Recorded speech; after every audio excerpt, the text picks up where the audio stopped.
Olá pessoal, eu sou o professor Paulo César Coelho e este é mais uma aula sobre macronutrientes e que estaremos falando sobre lipídios. Já fizemos uma parte pura com os aspectos puramente nutricionais e dietéticos e agora vamos começar a falar dos macronutrientes, lipídios, sobre os aspectos fisiológicos que interessam ao curso de nutrição e dietética, que é um curso voltado para o curso técnico de enfermagem, para o técnico de nutrição e dietética e para todos da área de saúde que têm algum interesse em conceitos básicos de nutrição, em conhecimento básico de nutrição e dietética. Então, vamos dar início a essa parte de aspectos fisiológicos. Eu dividi-la em duas aulas, duas videoaulas. Essa primeira, nós vamos discutir o processo digestivo e absortivo dos lipídios. E numa outra, nós vamos discutir a parte das lipoproteínas, do metabolismo dos lipídios e discutir as funções dos lipídios. Beleza? Então vamos lá. Vamos dar continuidade então. Bem, a digestão do lipídio, ela se dá na boca, no estômago e no intestino delgado, sendo que o mais importante é o intestino delgado, em segundo lugar longe o estômago e precariamente na boca. Então vamos lá. Na boca nós temos a glândula salivares, ela secreta uma enzima chamada lipase salivar. Essa lipase salivar ela tem muita dificuldade de atuar nos lipídios, porque os lipídios não se misturam na saliva, não se misturam em líquidos. Então, o que faz a enzima ter contato com a gordura dos alimentos é o processo mastigatório. Vai mastigando, então vai movimentando, vai quebrando em partículas menores, e aí isso produz algum contato. E aí essa lipase digere triglicerídeos. Não tem uma função assim nutricional importante. A grande função da lipase salivar é desengordurar a boca.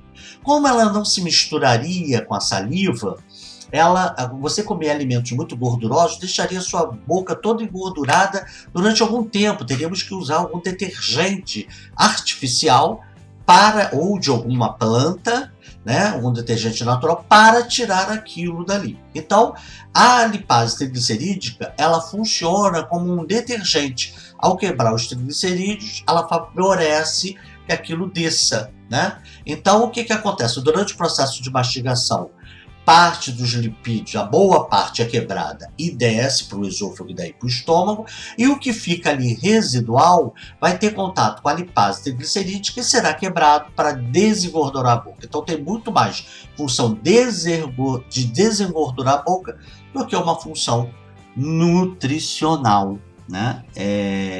Aí para gente. Bem, depois a gordura ao chegar no estômago também tem secreção digestiva ali que não funciona como a bile, ela continua insolúvel na água. Mas a movimentação do estômago vai fazer com que ela se misture a uma lipase gástrica, que é produzida pelas glândulas secretoras de suco gástrico. Essa lipase gástrica, ela digere especificamente um tipo de gordura chamado tributirina, que é a gordura presente na manteiga, na margarina e na maionese. E ela quebra a tributirina em diglicerídeo, os triglicerídeos da tributirina é quebrada em diglicerídeo e uma cadeia de ácido graxo líquido. Então não digere por completo, digere parcialmente. E as outras gorduras que não estão presentes nem na manteiga, nem na margarina e nem na maionese passam ali batido. E aí chega finalmente no intestino delgado, mais precisamente no duodeno. No intestino delgado nós temos a lipase pancreática, que é secretada, né, pelo canal pancreático comum, é a parte do pâncreas exócrino, secreta para o canal pancreático comum, que deságua no colédoco e aí se mistura com a bile e é ejetado no primeiro centímetro do duodeno através de um esfíncter chamado de esfíncter de Oddi. E a lipase pancreática, ela quebra diglicerídeos e triglicerídeos em monoglicerídeo e glicerol, e a maior parte em glicerídeo e 3 cadeias de ácido graxo. Então, repetindo, ela pega os diglicerídeos que vieram do estômago, ou os triglicerídeos, e vai quebrar em monoglicerídeo e 2 cadeias de ácido graxo, no caso dos triglicerídeos livres, e no caso de glicerídeo, monoglicerídeo e uma cadeia de ácido graxo. Aí parte desses monoglicerídeos continuam sofrendo ação da lipase pancreática e aí vira glicerol e ácido graxo. Alguma pequena porção vai escapar. Uma pequena porção escapa desse processo digestivo, uma pequena porção de monoglicerídeo, porque a maioria vai até monoglicerídeo e continua sendo quebrada. Essa lipase pancreática, ela acontece porque quando o material ácido chega até o intestino, libera um hormônio chamado secretina. Esse hormônio, ele retarda o esvaziamento gástrico, reduz a secreção de gastrina, que é um hormônio do estômago que estimula a secreção ácida do estômago, né? Mas estimula a dipepsina, que nós vamos ver na aula de peptídeos, a importância dela, lá pelo estômago. E no pâncreas, ele estimula a liberação de um suco gástrico com bicarbonato. Também estimula a produção e secreção de lipase, mas fundamentalmente uma secreção líquida de bicarbonato para neutralizar esse ácido que chega no intestino.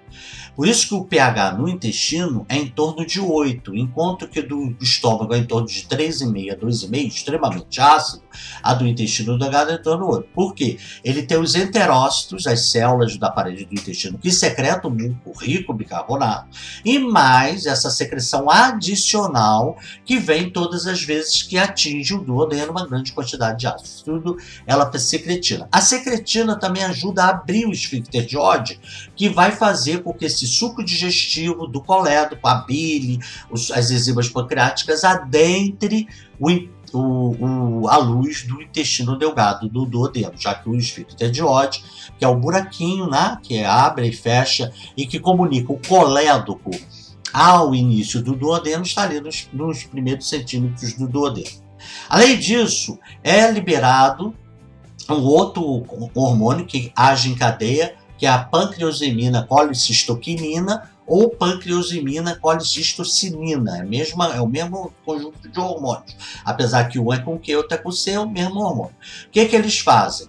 Eles aumentam a secreção de pepsina do estômago, mas estimula a secreção de células de substâncias enzimáticas, tanto que vão digerir as proteínas e peptídeos, como também a lipase pancreática. Ela é um grande estimulador da lipase pancreática e, junto com a secretina, abre o esfíncter de Oddi e contrai a vesícula biliar. Há alguns autores que acreditam que a contração da vesícula biliar seja por um outro hormônio que nunca foi isolado. Mas já tem um outro grupo que diz que não existe esse hormônio, que é a colicistoquinina, que aumenta o peristaltismo do colédoco e que escancara o esfíncter de Oddi, potencializando a ação da secretina, que também é de aumentar a motilidade, né, o peristaltismo do colédoco, que é um ducto que recebe o material da bile e recebe o canal pancreático comum. Então, só que ela também tem uma ação no pâncreas, estimulando a produção e liberação de de lipase pancreática e de enzimas que vão digerir os peptídeos e proteínas no canal pancreático comum. Então, ela estimula a produção, estimula a secreção, caiu do colédoco, se misturou com a bile, ela contrai a vesícula biliar, essa vesícula biliar ejeta a bile para a luz do intestino, o esfíncter de Oddi se abre e aí a potencialização. Como essas lipases, a lipase salivar e a lipase pancreática, elas atuam em meio alcalino. A lipase gástrica é a única que atua em pH ácido. Então, a secretina ajuda a ação da colicistoquinina, pancreosemina, aumentando bastante a alcalinidade do suco pancreático e neutralizando a acidez que vem do estômago para o duodeno, favorecendo assim a ação das enzimas dela, que são todas atuando em pH alcalino. A colicistoquinina pancreosemina, ela também tem uma atividade de estimular a saciedade, né? A secretina, quando retarda o esvaziamento gástrico, a distensão do estômago já estimula o centro da saciedade por um mecanismo neural. Já a colicistoquinina, quando cai na corrente sanguínea, ela também vai no centro da saciedade e ativa o centro da saciedade, favorecendo assim um processo de saciogênico, né? Então, é por isso que alimentos ricos em gordura e proteínas, porque a pancreosemina, a colicistoquinina também é estimulada por proteína, né? Ela estimula essa secreção desse hormônio. E aí, uma dieta calcada em proteínas ou calcada em gordura tende a favorecer a entrada da saciedade, né? Mas é claro que o indivíduo deve comer de maneira balanceada, né? Para fazer esse tipo de dieta, tem que ser orientado aí por um profissional, que vai ver o contexto do indivíduo e vai ver em que situação que se faz isso. Aí nós temos o crescimento daquela corrente que acredita que a vesícula biliar seja secretada, seja contraída também por um outro hormônio que até hoje não se identificou. Por quê? Porque a colicistoquinina, a pancreosemina colicistoquinina, assim como a secretina, elas podem ser... A secretina é estimulada pela a secreção dela para a corrente sanguínea, a partir de células do intestino, ela é estimulada pela chegada de um quilo. Bolo alimentar é o produto da mastigação e insalivação na boca. Então, o bolo alimentar chega no estômago. Produto da digestão do estômago, uma mistura com o suco digestivo do estômago, transforma o bolo alimentar em quimo. Então, a chegada do quimo ácido estimula a liberação de secretina. Mas a colicistoquinina é a chegada de alimentos com peptídeos e proteínas e gordura. E isso libera a colicistoquinina e pancreosemina. Muito bem.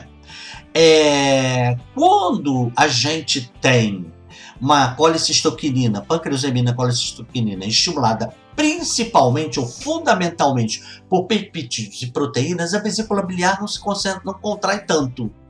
Agora, quando a gente tem uma pancreosemina, colicistoquinina estimulada fundamentalmente por gordura, a contração da vesícula biliar ela é excepcional. Existem duas situações que contraem a vesícula biliar de maneira estrondosa. É a gordura, a presença de gordura, e a presença e o sabor amargo. Qualquer coisa que dê sabor amargo faz uma contratilidade da vesícula biliar. Aparentemente não é uma regulação nervosa, nenhuma nem outra, parece humoral. E os autores que ainda insistem na ideia de ter um hormônio, primeiro que o sabor amargo não tem a ver com pancreosemina, colicistoquinina. Então tem que ter alguma outra coisa que contrai a vesícula biliar. E segundo, que a colicistoquinina e pancreosemina estimula a contração da vesícula biliar de maneira muito mais precária quando a alimentação é só proteína, quando ela é estimulada pela proteína.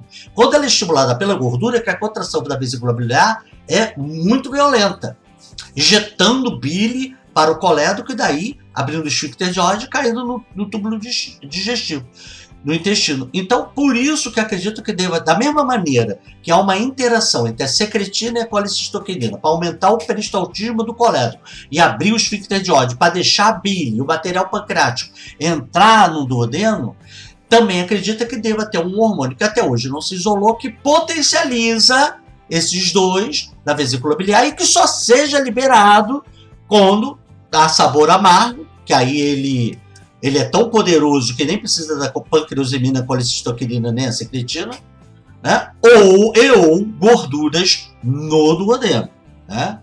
Enfim, mas como não isolou, fica aí a dúvida. Os hormônios que são produzidos no intestino são chamados de enterogastrona. É o nome genérico para os hormônios que são produzidos no intestino e que caem na corrente sanguínea, tendo ação no tubo digestivo e em outros locais. Beleza? Agora, qual o papel da vesícula biliar, da bile, nessa história toda? ele tem um papel na absorção. Aí nós vamos na digestão também, o que vai favorecer a absorção. Mas antes da gente falar qual o papel, vamos ver que aqui embaixo também tem a colesterol-estearase e a fosfolipase. A colesterol-estearase, ela pega o colesterol esterificado, que é o colesterol peso e ácido graxo, e solta, deixa ele livre. Aí libera o colesterol do ácido graxo. Colesterol-estearase é uma enterogastrona também. E uma enterogastrona, não, perdão, é uma enzima intestinal, ela não é um hormônio, é uma enzima da parede do intestino. E nós temos a fosfolipase, que pega os fosfolipídios, que fazem parte de em torno de 5% dos nossos lipídios dietéticos, né, da nossa ingesta diária, pega os fosfolipídios e quebra eles em lisofosfoglicerídeo, perdão, falei besteira, lisofosfoglicerol e ácido graxo, né, em cadeias de ácidos graxos livres. Bem, então, o que vamos ter no final da digestão aí no intestino? Nós teremos várias cadeias de ácido graxo livres, nós teremos colesterol livre, nós teremos lisofosfoglicerol, nós teremos glicerol e monoglicerídeo. Bem, agora, como isso tudo é possível, essa digestibilidade, se essas gorduras detestam água, o fosfolipídio ainda tem a cabeça fosfatada que interage com a água, é anfipática, tem os ácidos graxos que detestam a água, aí formam micelas, a gente já discutiu isso, né? Então tem a micela, a parte hidrofóbica no centro e a hidrofílica em volta. Agora, o colesterol, os ácidos graxos livres, o monoglicerol, os próprios diglicerídeos que chegam ali para ser digeridos de triglicerídeos, nada disso, e outras gorduras, como as vitaminas lipossolúveis, que começam a se liberar aí de dentro desses alimentos com gordura, ficam soltas, elas tanto para serem digeridas, não a vitamina que não é digerida, mas tanto as gorduras que precisam ser digeridas e todas as gorduras para serem absorvidas, os lipídios, melhor dizendo, a não usar esse termo gordura e ter interpretação equivocada, eles precisam se transformar em anfipáticos. Então, que só o fosfolipídio é que é. E mesmo assim é quebrado de ácido graxo, o ácido graxo não é solúvel em água, então ele precisa se transformar em anfipático. Para se transformar em anfipático, aí nós temos o papel da bile e seus sais biliares. A bile é produzida no fígado, né? E aí ela é secretada no fígado para os canalículos intrahepáticos, os hepatócitos, as células biliares, as células do fígado, produzem bile, secreta para o canalículo intrahepático, os canalículos intrahepáticos para o ducto hepático, o ducto hepático sai do fígado, tendo recolhido toda a bile dos canalículos intrahepáticos, produzidos pelos hepatócitos, joga no colédoco. O colédoco, ele tem uma comunicação com o duodeno pelo esfíncter de Oddi, mas esse esfíncter tem que estar aberto. E quem abre é a secretina com a colecistoquinina, né? E talvez, provavelmente, esse hormônio aí que estimula a vesícula que a gente não conhece. Também o parasimpático, a estimulação parasimpática, a presença de acetilcolina dos nervos parasimpáticos, também abre o esfíncter de Oddi em menor grau e também aumenta o peristaltismo do colédoco, injetando bile para o duodeno. Mas a colecistoquinina e a secretina que mais fazem isso, principalmente quando elas estão juntas de mãozinhas dadas. E também a acetilcolina de inervação intrínseca. Existem nervos intrínsecos ali, cujo neurotransmissor é a acetilcolina, que também tem essa capacidade menor. Mas tanto a acetilcolina do parasimpático, do sistema nervoso periférico de eferências parasimpático, como a acetilcolina da inervação intrínseca tem um poder muito melhor do que da colecistoquinina e secretina, de aumentar o peristaltismo do colédoco e abrir o esfíncter de Oddi. Beleza. Bem, se não tem nada disso, e o contrário, a norepinefrina do simpático e a adrenalina da medula da suprarrenal e a própria noradrenalina da medula da suprarrenal, quando estão agindo ali, eles fazem o contrário, eles mantêm o esfíncter de Oddi fechado e o colédoco com diminuição do seu peristaltismo. É um efeito inferior, se a gente tiver colecistoquinina e secretina, essa que vai vencer, né? É um efeito inferior, mas tem essa ação contrária. Beleza, vamos lá. Bem, o fígado está produzindo bile continuadamente. Ele não produz só quando precisa digerir. Ele está produzindo bile continuadamente. Essa bile vai para os canalículos interhepáticos, esses canalículos interhepáticos vai para os canalículos extrahepáticos, esse produto hepático deságua no colédoco e vai lá para o intestino passar através do esfíncter de Oddi. Se o intestino está fechado, o esfíncter de Oddi, melhor dizendo, que libera a bile, está fechado, para o intestino delgado está fechado, essa bile ela retorna. Para ela não retornar para o fígado, ela entra no canal cístico, que é um conduto cístico, que liga o colédoco à vesícula biliar, que está abaixo, ao saquinho, né, de musculatura lisa, que está abaixo do fígado. E aí enche ali. A vesícula biliar tem três funções. Ela consegue armazenar bile, guarda ali, para não subir, não fazer refluxo para o fígado, guarda ali. Ela consegue absorver a água da bile. Então ela consegue, por exemplo, se o fígado produzir 12 horas de bile ininterrupta, em torno de 12 horas, que não entra no duodeno, ela consegue armazenar essas 12 horas de bile ininterrupta. Por quê? Porque ela absorve água, apesar do volume que ela tem de capacidade, é só de armazenar em torno de 2 horas de bile, ela consegue armazenar até 12. Bem, o conteúdo dela é de 2 horas, como é que ela consegue armazenar até em torno de 12? Porque ela absorve a água e aí ela consegue concentrar ali.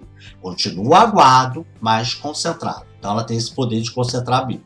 E o terceiro é quando nós temos a ação da acetilcolina, da inervação intrínseca ou do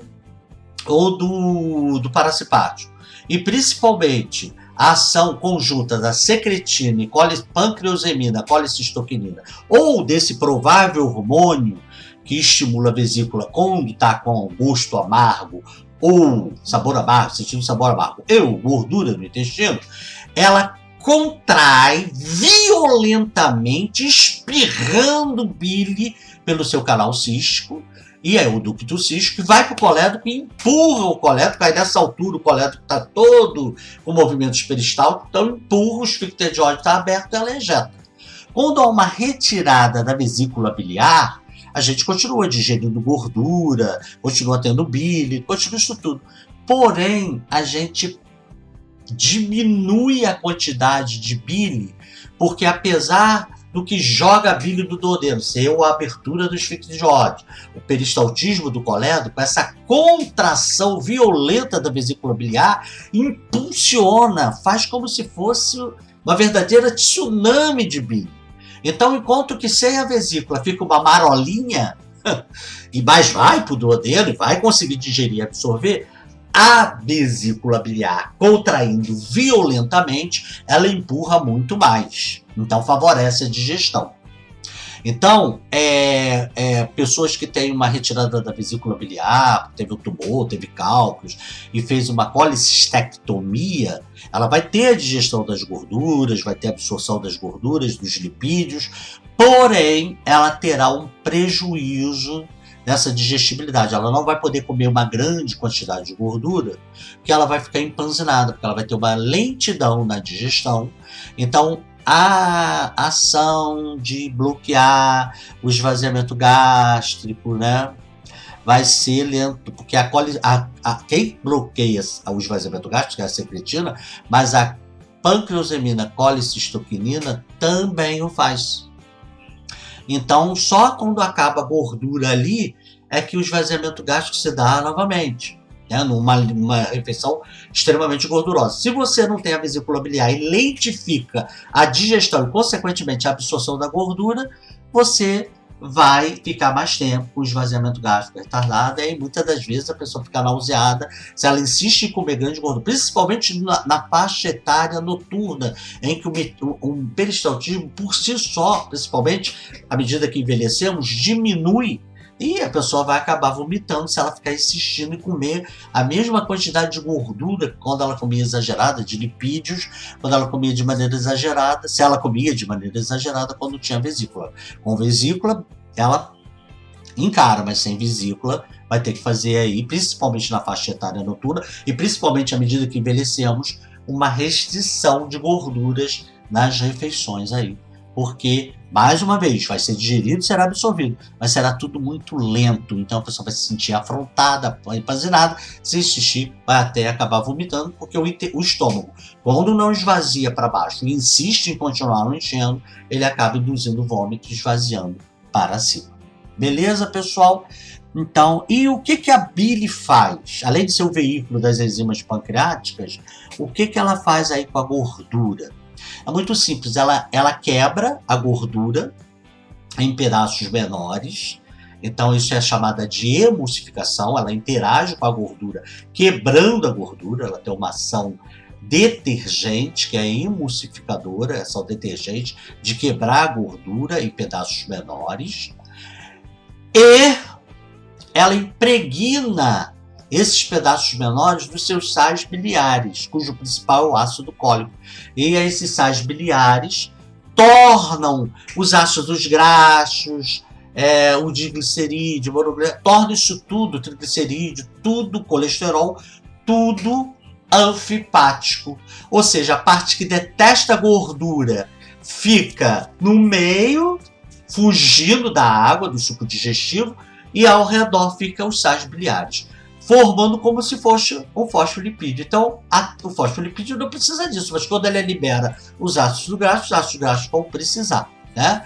Então, ele vai vão se formando as micelas, que vai favorecer não só a ação enzimática, como vai favorecer depois a absorção, porque ele se dissolve, não fica encostado só num ponto, se dissolve todo o suco digestivo. À medida que o intestino vai absorvendo o suco digestivo, ele vai tendo contato, né, com a parede do intestino, então vai ter contato com o colesterol estearase, com a fosfolipase, a lipase pancreática que está no próprio suco digestivo, então, e vai, à medida que ele vai sendo quebrado, ele continua sob a forma de micelas, só que cada vez menores, e aí ele sofre absorção. O processo de quebra de detergente é chamado de emulsificação dos lipídios. E o processo de quebra através da bile, né, que é uma ação detergente. Às vezes é um pedaço de gordura grandona, ele vai lá e extrai os triglicerídeos, extrai o que estava ali. E o processo de transformar o anfipático, inserindo na estrutura deles substâncias polares, que são os ácidos biliares, e aí ele formando as micelas, esse processo é chamado de saponificação, porque o sabão nada mais é do que cadeias de hidrocarbonetos, que são hidrofóbicas, tais como os ácidos graxos, com um íon que é hidrofílico. Então ele faz um processo, por isso que o sabão se dissolve na água, se dissolve por igual, e quanto mais sabão tiver, mais difícil é até a penetração de luz artificial ou natural através da água, deixando a água turva. Às vezes a pessoa deixou a água turva, não necessariamente porque a roupa estava tudo suja ou liberou pigmentos.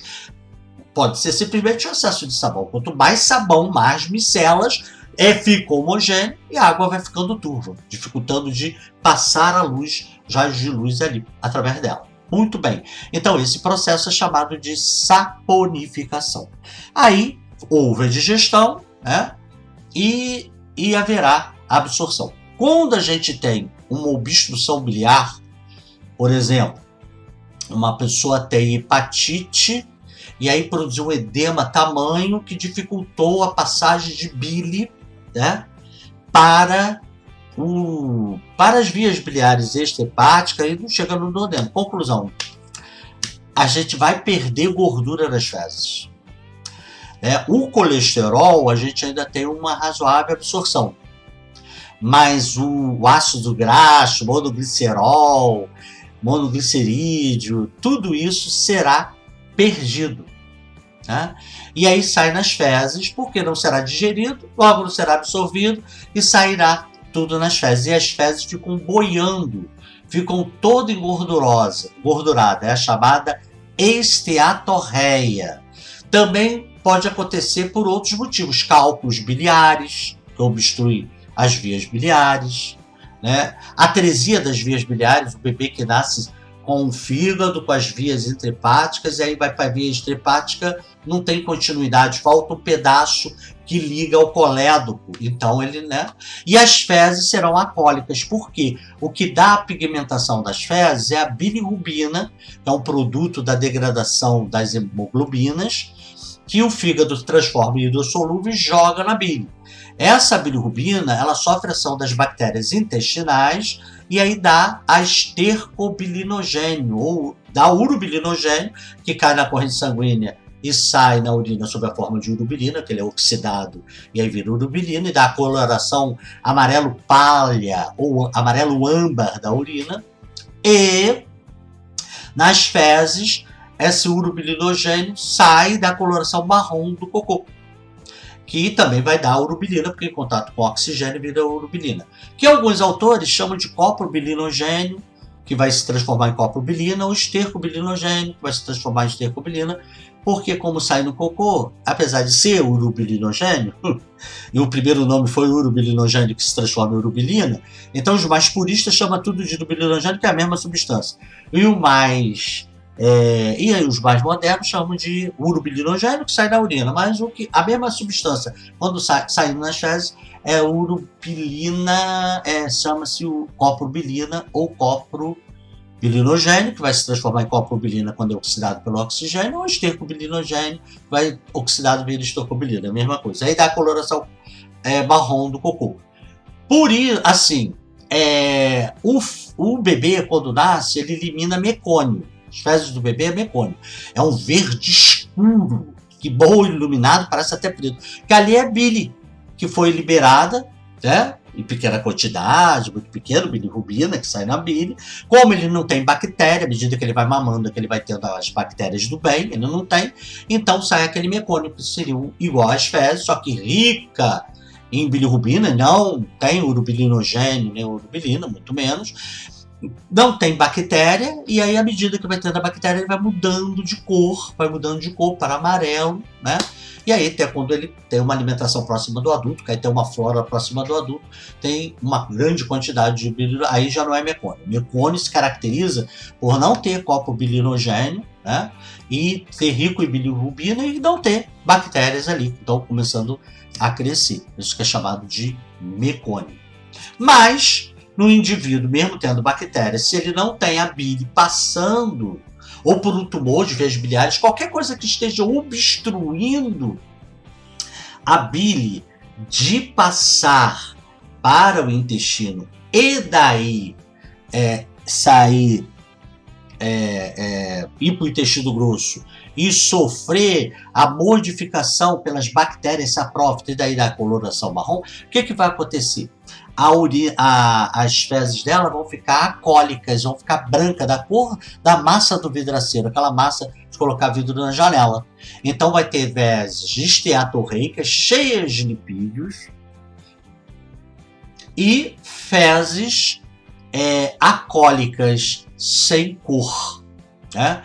A urina também vai ficar transparente, já que é urobilinogênio que dá a cor amarelo âmbar. Não, porque aí a bilirrubina hidrossolúvel, que não cai nas vias biliares, o fígado vai jogar para a corrente sanguínea. Que geralmente ele joga, mas é uma quantidade infinitamente pequena. Aí, em grande quantidade, a urina vai ficar com cor de chá preto, né? Ou de refrigerante tipo cola, né? Então não vai ficar, vai ter o contrário, polúria. Mas as fezes vão ficar esbranquiçadas. Então, fezes boiando, sem cor, toda esbranquiçada, ou seja, fezes boiando, esteatorreia, sem cor, esbranquiçada, nós temos aí uma obstrução biliar, né?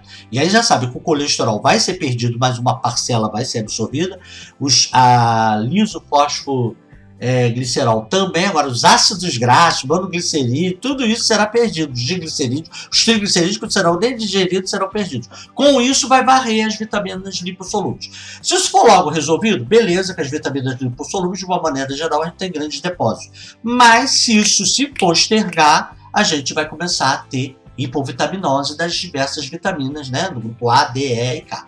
Beleza, pessoal? Bem, agora para a gente fechar essa aula da parte digestiva, da primeira parte dos aspectos fisiológicos, vamos para o processo de absorção. Então, nós temos aqui o processo da formação das micelas, né? Aqui, ó, o ácido, aqui é um diglicerídeo, aqui o monoglicerídeo, uma cadeia, um glicerol é uma cadeia de ácido graxo, diglicerídeo, 2 cadeias, né? Aqui pode ser os fosfolipídios lá da membrana celular, quando estão todos juntinhos. Bem, quando há ação da bile, eles vão quebrar em pedaços menores e depois vai incorporar ao glicerol, vai incorporar, e aos ácidos graxos, um sal miliar, né? Aí ele vai formar em contato com a água, eles vão interagir com a água, e aqui por centro tem ausência de água. Na realidade, a gente didaticamente diz que é ausência de água, mas na realidade tem uma quantidade infinitamente pequena de água, mas faz com que eles, por uma força hidrofóbica, se mantenham juntos. Então formam essas micelas. Essas micelas serão absorvidas pelos enterócitos, então vai absorver o colesterol. Na micela nós teremos os ácidos graxos, nós teremos eventual monoglicerídeos, né? E nós teremos o colesterol. Aí vão ali, vai ser absorvido. O colesterol também pode ser absorvido, tal como o lisofosfoglicerol, diretamente, né? Como também, às vezes, monoglicerídeos com ácido graxo de cadeia média e curta também consegue ser absorvido direto. Então, quando é absorvido pelas células intestinais, eles passam de que maneira? Ele vai passar os fosfolipídios ou o lisofosfoglicerol, os ácidos graxos de cadeia longa ou de muito longa, né? E o colesterol, eles são muito grandes para serem jogados no intestino. Ele até pode ser jogado no intestino, ali do tecido intestinal, mas para passar para os capilares dos vasos mesentéricos, né, ele não vai passar ali. Então ele vai ter dificuldade de passar pelos capilares e daí ganhar a veia mesentérica. Não consegue fazer isso, né? Aí ele então o que vai fazer? Porque assim, ácidos graxos de cadeia curta e média consegue passar do intestício, os capilares dos vasos capilares ali do intestino. Esses vão jogar para as vênulas e veias mesentéricas, e esses vão se conectar com a veia porta e vai parar lá no fígado. Beleza. Agora, os ácidos graxos de cadeia longa e muito longa, o lisofosfoglicerol e o colesterol e os monoglicerídeos ligados a ácidos graxos de cadeia média e longa não conseguem. Podem passar para o intestino, mas eles não conseguem passar. Aí o que eles vão ser feitos? Eles vão ser reconstituídos, ou seja, vão pegar todos os ácidos graxos, todos ali, vão construir novos triglicerídeos, vão pegar ácido graxo e vai prender no colesterol, ou seja, esterificando ele outra vez, que o colesterol esterificado é o colesterol com ácido graxo, e vai remontar, transformar fosfoglicerol em fosfolipídios novamente. Só que, aí eles vão ficar maiores. Isso daí, como é que isso vai funcionar? Aí não tem problema. Eles vão se ligar a uma parte proteica, também no intestino, e vão formar uma grande lipoproteína chamada de quilomicrons. Então, quilomicrons vão ter colesterol esterificado, vai ter triglicerídeos e fosfolipídios ali. Então, esses triglicerídeos, se eles isolados, antes de ser reconstruídos, já não passavam para os capilares, reconstruído muito menos e preso a uma proteína muito menos. Mas aí o que faz? Aí a parede joga o líquido intersticial, é jogado para vasos linfáticos, e os vasos linfáticos vão por um ducto grosso chamado ducto torácico, que ele fica localizado na esquerda, e ele é o principal elemento que vai jogar todos esses quilomicrons nos vasos venosos subclávicos, abaixo, que ficam localizados abaixo, que correm junto na parte inferior da clavícula. Então, mais ou menos aqui, como eu estou mostrando, eles se jogam aqui. Tanto que se você tiver uma punção, se você ingeriu uma grande quantidade de gordura, se você 2 horas depois que ingeriu essa grande quantidade de gordura, se você não tem nenhum problema digestivo nem absortivo, você puncionar a subclave à esquerda e aspirar, você vai levar um susto, porque ao invés do sangue estar vermelho, aquele vermelho venoso, escuro, ele está leitoso, devido à grande quantidade de quilomicros que depois se espalha e vai, uma hora, parar no fígado e depositar esse material no fígado, tá? Então, ele vai chegar no fígado, vai demorar um pouco mais, mas vai chegar. E aí, esse material rico em quilomicrons, né, que é a parte proteica e gordurosa dos vasos linfáticos, que vão desaguar no ducto torácico à esquerda, eles são chamados de quilo. Então, quilo é um líquido repleto em quilomicrons, que é uma lipoproteína cheia de colesterol esterificado, de triglicerídeos e fosfolipídios. Por isso que hoje em dia não se usa mais chamar o produto da digestão do intestino delgado de quilo, né? O produto da ação da boca nos alimentos na cavidade bucal transforma o alimento sólido em bolo alimentar. Bolo alimentar chega no estômago e aí ele era transformado numa substância leitosa, esbranquiçada, amarelada, que aí mistura do suco digestivo do estômago mais ações enzimáticas, e aí ele é chamado de quilo.